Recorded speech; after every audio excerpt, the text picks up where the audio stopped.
तो समीर साहब बेसिकली ना एक सोशल मीडिया पे और ख़बर चल रही थी, वो थी समरी के हवाले से। कहा गया था जो नाम दिए गए हैं वो काफ़ी नहीं है समरी में, कुछ इस तरह की बातें भी आ रही हैं, थोड़ा इस पर भी रोशनी डालिएगा। जी अहमद मंसूर, अमूमी तौर पर तो ये बिल्कुल, चाहे जितने भी नाम होते हैं इसमें कोई शक नहीं, लेकिन वो उसमें सलाह मशवरा किया जाता है। वज़ीर-ए-आज़म साहब की डिस्क्रिशन होती है, लेकिन वो डिस्क्रिशन मशवरे पर पाबंद होती है। मिसाल के तौर पे जैसे जब कमर जावेद बाजवा साहब की तैनाती हुई थी तो कियानी साहब उन्होंने जो राहिल शरीफ साहब थे उन्होंने कोई और नाम उन्होंने रिकमेंड किया था, लेकिन वो जो मंजूरी आई थी वो जनरल बाजवा साहब के नाम की आई। सोशल मीडिया पर चल रही हैं, उनके मुताबिक ये है कि ये 3 नाम होने चाहिए थे और उसमें वज़ीर-ए-आज़म साहब चुनते, लेकिन ये बातें भी चल रही हैं कि वज़ीर-ए-आज़म साहब के हवाले से सोशल मीडिया पर कि उन्होंने कैबिनेट मेंबर्स को ये बात बताई है कि मैं समझता हूँ कि जो अफगानिस्तान की सूरत हाल है उसमें जनरल फैज़ को 6 महीने के लिए अभी कंटिन्यू करना चाहिए और वो अभी उनकी कंटिन्यूटी चाहिए। तो ये जो मामलात हैं इस तरह के, वज़ीर-ए-आज़म हैं, क्या वो अकेले फैसला कर सकते हैं कि कंटिन्यूटी चाहिए? It has to be a collective decision जो हो। लेकिन ये जो सारी सूरत हाल है, इससे तो सोशल मीडिया को अगर देखें तो ऐसा लगता है कि बड़ी गंभीर सूरत हाल है। ये एक जो अंडर कॉन्फ्रेंस के जो फैसले हैं जिसमें वो आपने पूरा जिक्र किया, पूरी एक चेन है, तो ऐसा नहीं लग रहा मुझे तो कि वज़ीर-ए-आज़म साहब जो हैं वो कोई इस चीज़ पर कोई हटने के लिए तैयार हैं। जो चीज़ें सोशल मीडिया पे आ रही हैं उनकी रोशनी, मुझे नहीं पता ये कितनी सच है और कितनी झूठ है। समीर साहब, सोशल मीडिया पे जो चीज़ें आ रही हैं उसमें लग यही रहा है कि ये फिर जो हुकूमती जो हल्के हैं उनके जो करीबी वहीं से आ रही हैं, फीड की जा रही हैं। और ज़ाहिर बात है कुछ जर्नलिस्ट के पास अपनी इन्फॉर्मेशन भी होती है और कैबिनेट में जब आप खुलेआम बात करेंगे और वहाँ पे 40-50 लोग हैं तो चीज़ें निकल आएंगी। आप इस तरह की चीज़ें कैबिनेट में क्यों डिस्कस हुई हैं, ये सोचने की बात है। अगर प्राइम मिनिस्टर साहब समझते हैं कि ऐसा है तो तो उनका एक फोरम मौजूद है, वो आर्मी चीफ जो आपकी जो क़यादत है, फौजी क़यादत है, उनके साथ बैठ के ये चीज़ें तय कर सकते हैं। ये पब्लिक में लाना और कैबिनेट में सुनाना और इस तरह ये समझ से बिल्कुल इसकी मंतक नहीं बनती। और जो आपने आर्मी चीफ के तकर्रुर के हवाले से बात की है, वो जो समरी है वो सीनियर मोस्ट जनरल्स की जाती है आर्मी चीफ बनने के लिए। उसमें प्राइम मिनिस्टर के पास उसका इतनी अहमियत नहीं होती कि जो जाने वाले आर्मी चीफ हैं किसको रिकमेंड करते हैं। वहाँ पे पूरा एक इख्तियार आर्मी चीफ अपना एक्सरसाइज करते हैं। ये पोस्टिंग ट्रांसफर्स हैं, यहाँ पे कौन कहाँ पे जो बेहतर है, किस बंदे को किस पोजीशन के लिए तैयार किया गया है, उसका पिछला पूरा कैरियर यहाँ तक पहुँचा है तो DGI लगे हैं। किसी अफसर का कैरियर इस तरह लेके जाया गया है कि वो एयर डिफेंस को कमांड करेंगे। ये फौज का पूरा एक निज़ाम है, ये तो नहीं है कि हर को आप ले आएँ और वहीं पर लगाएं। तो इसमें आर्मी चीफ की जो बात है, उनका जो मशवरा है, उनकी जो प्रपोजल, उसकी अहमियत है। और जैसे मैंने पहले भी बात की, जब ये पोस्टिंग ट्रांसफर अनाउंस हुई उससे पहले आर्मी चीफ की प्राइम मिनिस्टर से मुलाकात हुई। उसमें यकीनी तौर पे ये चीज़ें कैसे हो सकता है कि डिस्कस ना हुई हो? वहाँ पे इसको क्यों नहीं हल किया गया इस चीज़ को कि अगर बाद में इसको इस तरीके से लेके जाना था कि जो प्रोसीजरल चीज़ें हैं उसको अहमियत देनी थी कि ये प्रोसीजर पहले पूरा होना चाहिए।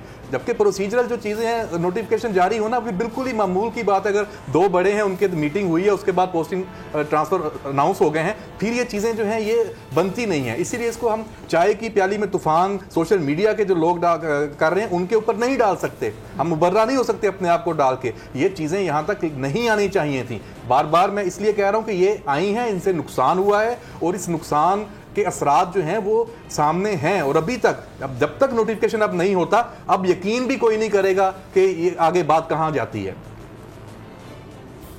अच्छा शायद लतीफ़ साहब, आप बड़ा इम्पोर्टेंट आपका रोल रहा है, आपने बहुत करीब से आप कमांड करते रहे एक तरह की। तो ये जो कोर कमांडर कॉन्फ्रेंस के जो फैसले हैं जिसमें पूरी एक चेन है ट्रांसफर्स एंड पोस्टिंग्स की, अगर वो फैसले वापस होते हैं किसी वजह से, आर्मी चीफ या कोई भी ये फैसला करता है कि ठीक है, उसका इम्पैक्ट क्या देखते हैं आप? जो हमारा जो मॉरल एक ताकत होती है जो फौज के अंदर जिस तरीके से सारे मामला हैं, कहीं वो थोड़ी उसमें तब्दीली आती है, मजीद ताखीर होती है, तो आप उसका कोई इम्पैक्ट देखते हैं जो हमारे जो जवान शायद हैं? मैं सवाल करती हूँ जो समी साहब सवाल कर रहे हैं। समी साहब कह रहे हैं जो कोर कमांडर कॉन्फ्रेंस में फैसले होते हैं और अगर उन फैसलों पे अमल दरामद नहीं होता तो उनका क्या इम्पैक्ट होता है, और जो हमारी फौज का मोरल है इससे तो फौज का मोरल जो है वो तो डाउन होगा। थोड़ा उस पर रोशनी डालें। नहीं जी, जो फैसले होते हैं उन पर तो अमल दरामद होता है और करना होता है, क्योंकि वहाँ पे आप अपना नुक्ता नज़र तो देते हैं, मगर फाइनल फैसला वही होता है जो एज अ होल वहाँ अनाउंस किया जाता है, तो उस पर ये हो नहीं सकता कि उस पर अमल दरामद ना किया जाए। जी समी साहब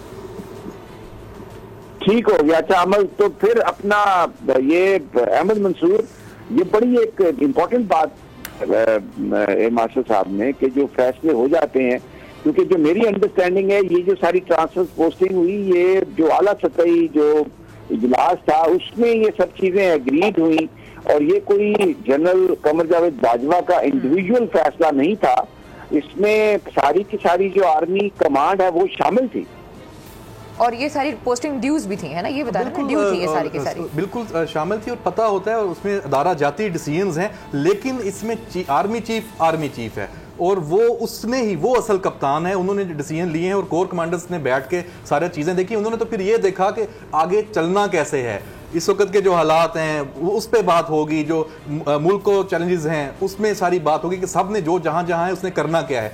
अब ये चीज़ें प्राइम मिनिस्टर साहब जो हैं उन्होंने तो नहीं करनी, उनको ना इन डेप्थ ये बताया जाएगा कि ये सारे इकदाम स्टेप वाइज, उनको तो एक मोटी बात बताई जाएगी और ये मोटी बात वाली बात है कि जनाब ये चीज़ें हुई हैं, ये हम करना है। मंसूर, जो एक कोर क्वेश्चन है, क्या आपको लगता है कि फिर वजीर आजम साहब ने क्यों ये मामला खड़ा किया है कि मेरी चॉइस है, किसको वो खड़ा करना चाहते थे? वो जाहिर है फैज साहब को वो भी कंटिन्यू करवाना चाहते थे, तो ये क्या आप मतलब इसका क्या मतलब है? ये जो बहुत बड़ा, ये तो जो हमारे जो एक न्यूट्रलिटी है हमारी एजेंसीज की, जो हमारे जर्नैलों की, ये तो एक तरह से खुद वज़ीर आज़म साहब उस पर सवाल उठा रहे हैं। ऐसा नहीं लगता आपको? इसका भी हो, लेकिन इम्पैक्ट तो लगता नहीं ऐसा ही होगा। बिल्कुल समीर साहब, ऐसा ही है, ये सवाल बड़ा है और इसका जवाब तो वज़ीर आज़म साहब ही दे सकते हैं कि उन्होंने इस तासुर को, इस चीज़ को खुद क्यों ज़ायल होने में किरदार अदा किया है कि इस्टेब्लिशमेंट और हुकूमत सेम पेज पे है और हर चीज़ बड़ी खुश उसलूबी से चल रही है, इस चीज़ को रद्द करने में किरदार क्यों अदा किया, ऐसा क्या हो गया, ये तो वही बेहतर बता सकते हैं। और ऐसी खास तौर पे जो लिंक कर रहे हैं अफगानिस्तान के मामलात में, और सारा